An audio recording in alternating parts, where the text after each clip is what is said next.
Hey folks, with this video I want to show you how I am implementing a garage door opener switch in a dashboard of a 2014 VW Beetle convertible. So basically the idea is to convert a simple push button in parallel with the wireless remote control that I have for my garage door. Hopefully you know what that means, hooking things up in parallel. If you don't, then don't do this. But anyways, the idea is to basically use one of these unused buttons as a push button momentary switch. So what I did is I got this at Radio Shack. In fact, I believe I have some more here. So here is the part number, push button momentary switch from Radio Shack, part number 2750609. Okay, so these are widely available at Radio Shack, or at least they were a couple of years ago. So again, what I found is that if I take this guy and I stuff it in here inside the backside of these blanks, to take this out, you basically kind of flip this little tab a little bit, just like that, and then the whole thing comes out. Okay, so, and it just comes out. So the idea, so what I did again is I tried it out, and it looked like if I put the push button right inside the blank, it fits nice and snug.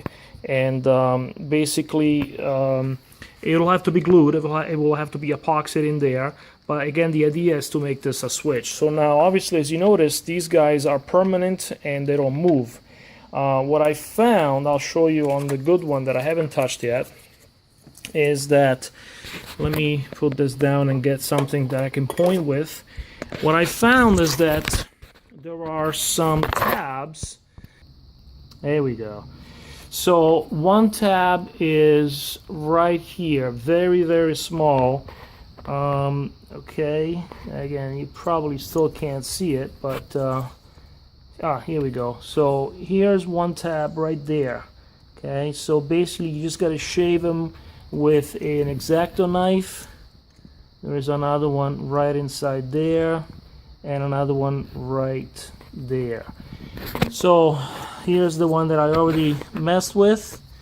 Okay, let me focus a little bit. So you'll see a little bit of a little bit of white plastic over there.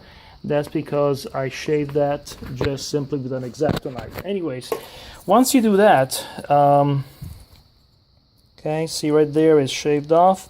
Once you do that and I put this back here, okay, it still snaps in and it sits flush with the top, essentially the other switches where the blanks were originally. In fact, if I put this back in, you'll see that. Okay, so this one still sits nice and flush right there, but now I can push it down, okay? And it travels just enough to actuate my push button switch. So basically the idea is I am going to epoxy this in here, okay? I already tried it out. Again, the travel is just enough to allow me to actuate the switch.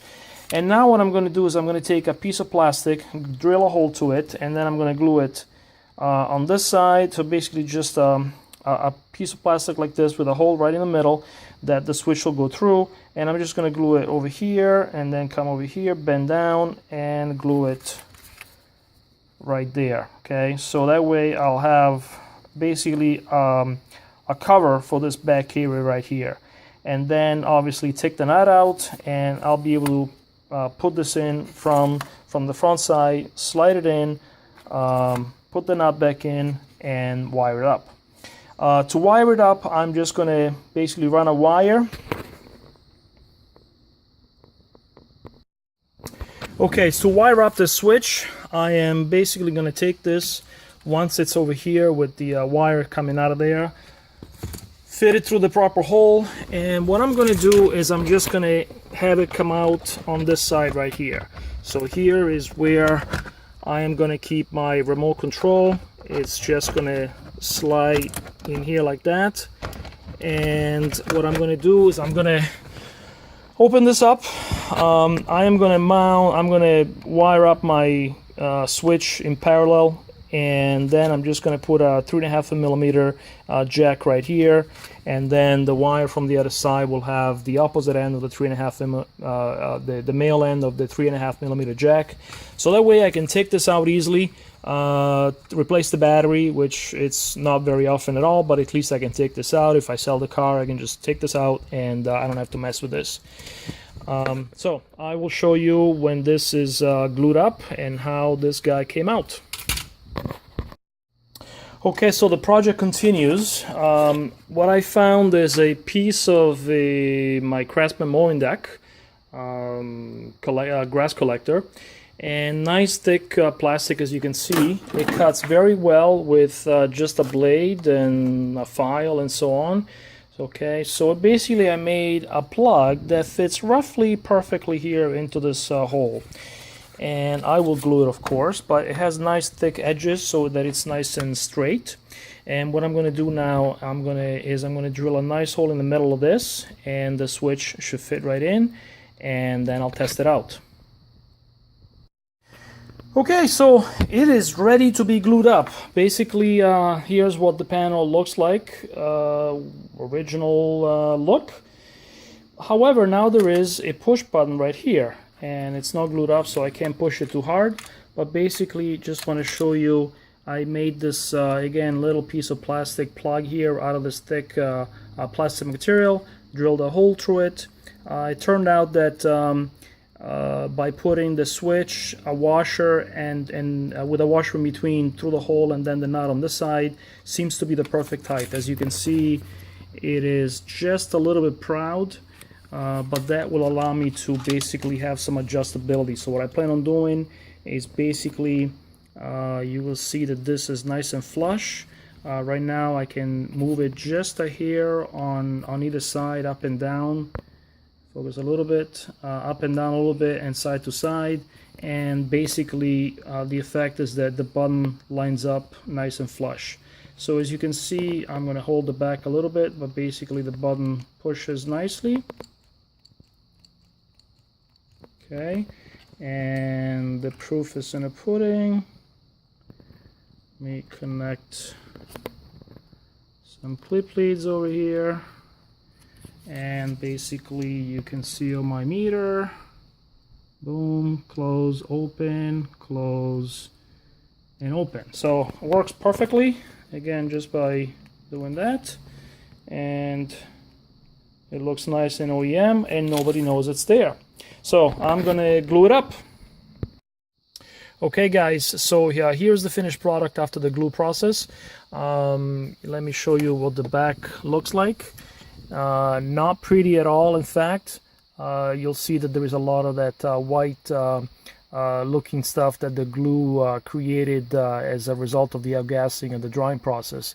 Probably should have used a different type of glue, maybe more of an epoxy as opposed to crazy glue, which is what I used.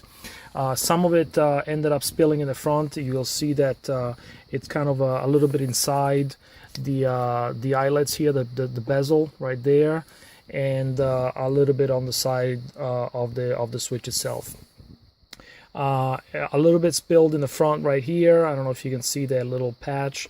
I did clean that with a very light nail polish remover type thing, and it cleaned it up pretty good. So again, just wanted to show you what this looked like one more time in the back.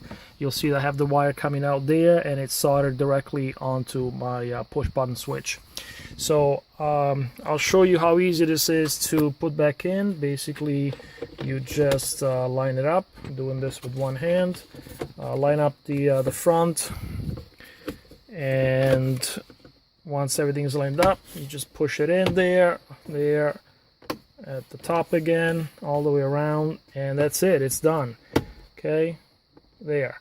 And to remove it, actually, you just pull here at the bottom. Okay, and then you do the same thing on the other side, and then work it out on the top and so on. So now it's in. I'm just going to leave it alone. So despite that white dust, actually this turned out pretty good. From here, it looks neat, it looks clean. Don't see any of that effects. So the button is here. So I'm going to push it now, and you'll hear the garage door open. Okay. So it worked, you know, it's working very good. Initially the switch was a little bit sticky, but after using it for a little bit, now probably about a week or so since I finished this, it seems like whatever work I did back there to shave off those tabs kind of cleaned itself up, and now it slides in and out a little bit much better. So the spring of the switch is enough to push it back. It lines up properly, as you can see there. Here's the profile. And that's it. So the wire that you saw there, as I showed earlier, goes underneath the console here, and there is the remote right there. So I'm going to put the flashlight down and just kind of take this out. Okay, so nothing fancy, it's just kind of hanging there. Inside this gap right here, there is plenty of room back here, so you just kind of slide it in and you're done. I talked about putting in a 3.5mm switch, 3.5mm audio jack as a way to connect the remote to the wire. But when I opened the remote, I found that there wasn't enough room to put a jack in there. So I just soldered the wire directly onto the switch. I brought the wire out. I made a little hole right there on the side. Okay, I brought the wire out and I just spliced it right there. I will just buy a jack, a male and female, again 3.5mm jack that is meant to be wire mount, and I'm just going to solder, right on that splice right there, one on each end, and call it a day. So, so that's it. Let me put this back in. Again, it just slides right there. Tucked out of the way, wire goes away, and that's all you see. But again, somebody that doesn't know that's there, you never see it. So you can leave the car with the roof open. Again, this is a convertible, and it's not there. And again, there is no markings on the button, which is actually a good thing. Again, the point of this is that the remote is hidden. So I'm going to close my door right now. And that's it. End of the job. Looks neat. I'm happy with it. Have fun. It's really easy to do.